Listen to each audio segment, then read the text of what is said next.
আসসালামু আলাইকুম। আশা করি আপনারা সবাই ভালো আছেন। একটা স্টক নিয়ে কথা বলতে চাচ্ছি। Uttara bank, December closing share. আশা করি ভিডিওটা শুনবেন এবং ভিডিওটা ভালো লাগলে শেয়ার করবেন। উত্তরা ব্যাংক নিয়ে আমি আ ৬ ডিসেম্বর একটা ভিডিও দিয়েছিলাম। ১ মাস পরে আজকে আবার এই শেয়ারটা নিয়ে কথা বলতেছি। ওইদিন যখন আমি ভিডিও দিই তখন শেয়ারটার প্রাইস ছিল ৳২২। আজকে এসে ৳২৩.১০-২০ পর্যন্ত উঠছে। প্রায় ৬% এর মতো এই ১ মাসে বাড়ছে শেয়ারটা। এই শেয়ারটা নিয়ে আমি শুধু এটুকু বলি, ফান্ডামেন্টাল দিক দিয়ে যদি একটু বলে নেই, শেয়ারটার ১৯৮৪ সালে লিস্টিং। লোন তেমন একটা নাই, খুব কম আছে এবং তার আ রিজার্ভ আছে প্রায় ১৪০০ কোটি টাকার মতো রিজার্ভ আছে। সর্বশেষ এই শেয়ারটা ক্যাশ এবং স্টক মিলিয়ে প্রায় 30% ডিভিডেন্ড দিয়েছে। শেয়ারটার প্রাইস বিগত ১ বছরে আ ৳২৮ পর্যন্ত গিয়েছে। ৳২৭.৮০ পর্যন্ত বা ৳২৮ পর্যন্ত গিয়েছে। এখন December closing share Uttara bank. যখন আমি ভিডিওটা দিই তখন এই শেয়ারটার প্রাইস ৳২২ ছিল। তার PE এই মুহূর্তে আ ৪.৫ এর কাছাকাছি এবং বিগত বছর সে যে 30% ক্যাশ এবং স্টক দিয়েছে, 17.৫% মনে হয় ক্যাশ দিয়েছে আর বাকিটা স্টক দিয়েছে। আ তখন তার EPS ছিল আপনার ৳৪ কত পয়সা। এবারও প্রায় ৳৪ মানে সা ও আ গত বছর যা EPS ছিল অ্যানুয়াল EPS তার থেকে এবার একটু বেশি হবে বা ওই সমান হবে। তার মানে এবারে সে 30% ক্যাশ ডিভিডেন্ড দিবে। সরি 30% ক্যাশ এবং স্টক ডিভিডেন্ড দিবে। গত বছর তার শেয়ারের প্রাইস ৳২৮ পর্যন্ত গেছে, ৳২৭.৮০ পর্যন্ত। এবারও ওইখানেই যাবে। মার্কেট যেদিকে যাক। দেখেন আপনি আজকেও মার্কেট কত ৩৬ পয়েন্টের পর্যন্ত মাইনাস, কিন্তু এই শেয়ারটা আপনার প্লাস ছিল ১০ পয়সা বা ২০ পয়সা প্লাস ছিল। এখন আমার কথা হচ্ছে এগুলা জানা, মানে এই কথাগুলো হচ্ছে জানা কথা। মানে জানা, আমি জানি যে এই শেয়ারটার প্রাইস বাড়বে। আপনি যদি আ আমি এটুকুই বলতে চাচ্ছি যে আপনারা যখন একটা শেয়ারে ইনভেস্টমেন্ট করবেন, আপনারা জেনে শুনে বুঝে করবেন। আপনি যদি বছরে 25 থেকে 30% প্রফিট করতে পারেন, ৳১০,০০,০০০ যদি আপনি ৳৩,০০,০০০ প্রফিট করতে পারেন, আমার তো মনে হয় না এটা আপনার কোনো অফিস নেওয়া লাগতেছে না, কোনো কিছু নেওয়া লাগতেছে না। আমি আগেও বলছি, এখনো বলতেছি। এই ক্ষেত্রে এই ধরনের শেয়ারগুলাকে আপনারা চুজ করবেন না। এরকম ডিসেম্বর ক্লোজিং কিছু শেয়ার আছে, জুন ক্লোজিং। তাড়াহুড়া করে এক জায়গা থেকে আরেক জায়গায় দৌড়াদৌড়ি করে কোনো লাভ নাই। দিন শেষে ফলাফল শূন্য।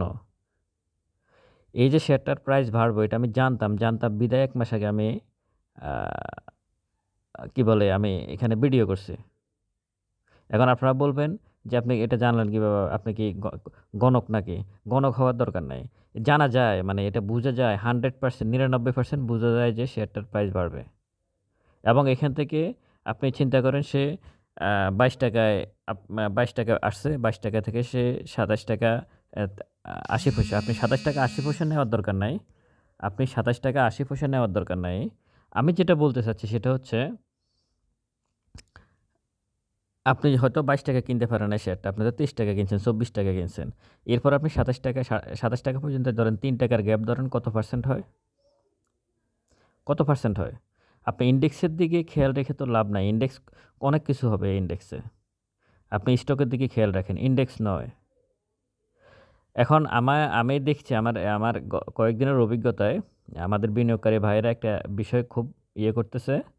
সেটা হচ্ছে আমার সাথে যখন কথা বলে, অনেকেই কথা বলছে, অনেকের সাথে কথা হইছে। যখন আমি বলি, "ভাই আপনি আ যদি 20% 25% 30% বছরে প্রফিট করেন তাহলে তো সমস্যা নাই।" "হ্যাঁ ভাই, ঠিক আছে, ওকে।" কিন্তু যখনই দেখে যে অন্য স্টকের প্রাইস বাড়তেছে তখন আ ধামাধাপ ওই শেয়ারগুলা, মানে খুব কথাবার্তা ছাড়াই শেয়ারগুলা কিনে ফেলে।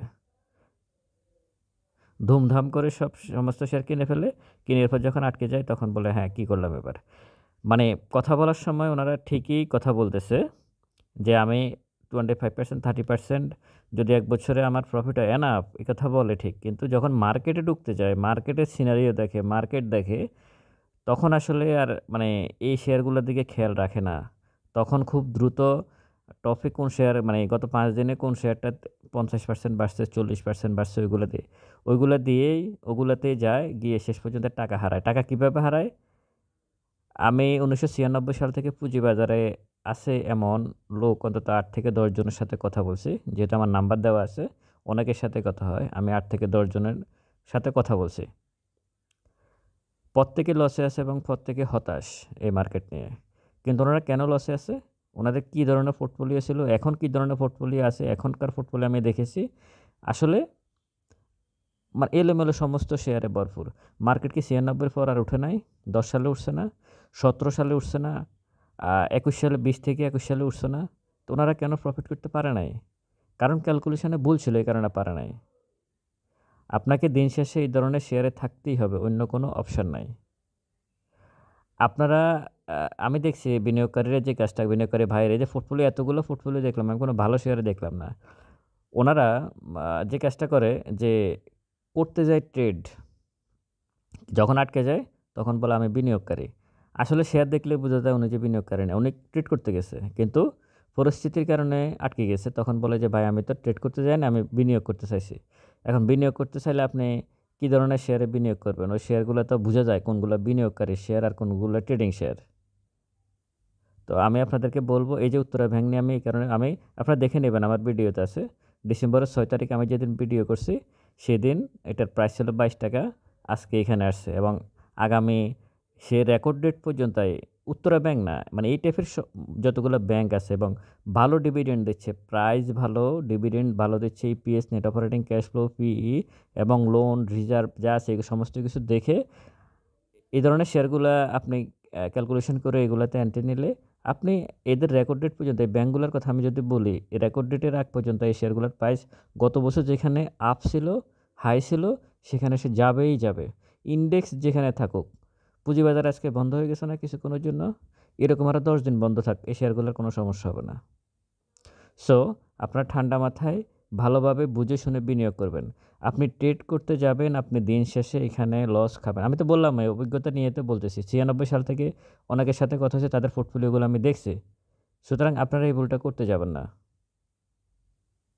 বড় বিনিয়োগকারীরা কখন আপনাকে তাদের পকেট থেকে টাকা দিবে এটা আপনি ভাবার কোনো কারণে নেই। কোম্পানির দিকে তাকান, কোম্পানি কী করতেছে সেটা। পুঁজিবাজারের দিকে তাকাবেন না। এই যে আজকে ইন্ডেক্স পড়ছে, কোন শেয়ারগুলো পড়ছে? ওই বি ক্যাটাগরি, জেড ক্যাটাগরি। আবার বাড়ছে কারা? B category, Z category. ওদিকে যাওয়ার দরকার নাই তো। আপনি এই দোলাচলের মধ্যে থাকার দরকার নাই। কখনো উঠতেছে, কখনো পড়তেছে। আপনি ঠান্ডা মাথায় এমন কিছু কিছু শেয়ার এন্ট্রি নেন, যেটা আপনাকে 4-6 মাস পরে আপনাকে 1 বছরের মধ্যে জুন ক্লোজিং, ডিসেম্বর ক্লোজিং মিলে আপনি 25 থেকে 30% আপনি নিশ্চিত প্রফিট করতে পারবেন, ক্যাপিটাল গেইন পাবেন এবং আপনার যদি ভাগ্য ভালো হয় আপনি 30 থেকে 40 পর্যন্ত 40% পর্যন্ত প্রফিট করা সম্ভব এই মার্কেটেও। ভালো থাকবেন সবাই। ভিডিওটা ভালো লাগলে শেয়ার করবেন। আসসালামু আলাইকুম।